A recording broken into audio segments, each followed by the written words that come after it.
after 10 years exactly, we have this first China to Central Asia summit.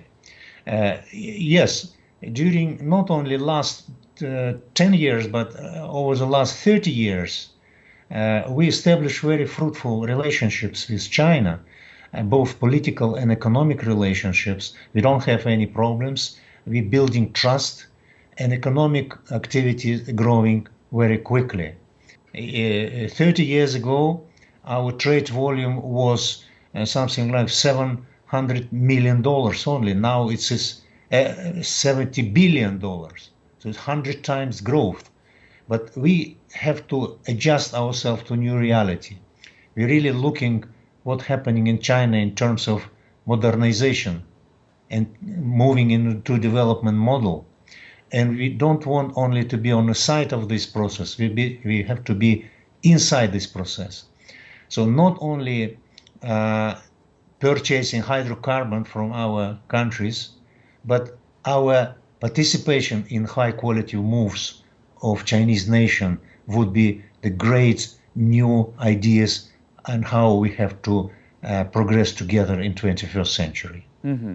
Mr. Otorbaev, you obviously, Central Asia seems, is important to China and the place to start this Belt and Road Initiative. And also we see Chinese President Xi Jinping was in Kazakhstan last year, September, and then earlier we have this foreign minister meeting, and then very soon, we are going to have this summit in China.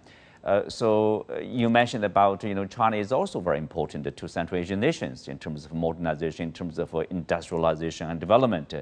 In what way, maybe the Central Asian nations will benefit from China's modernization process? Now, we are very excited that in our borders we have the fastest growing economy of the world, which has became very quickly within the last 40 years economy number 2 in the world. So we're sharing the same Asian values. We have common border. There is no reason why shouldn't we actively develop our different type of ties, political, economic, people-to-people exchange, whatever. So we have great expectations for our future cooperation. It's not only a purchase of hydrocarbons, but also developing of our infrastructure. For example, energy infrastructure have to be developed.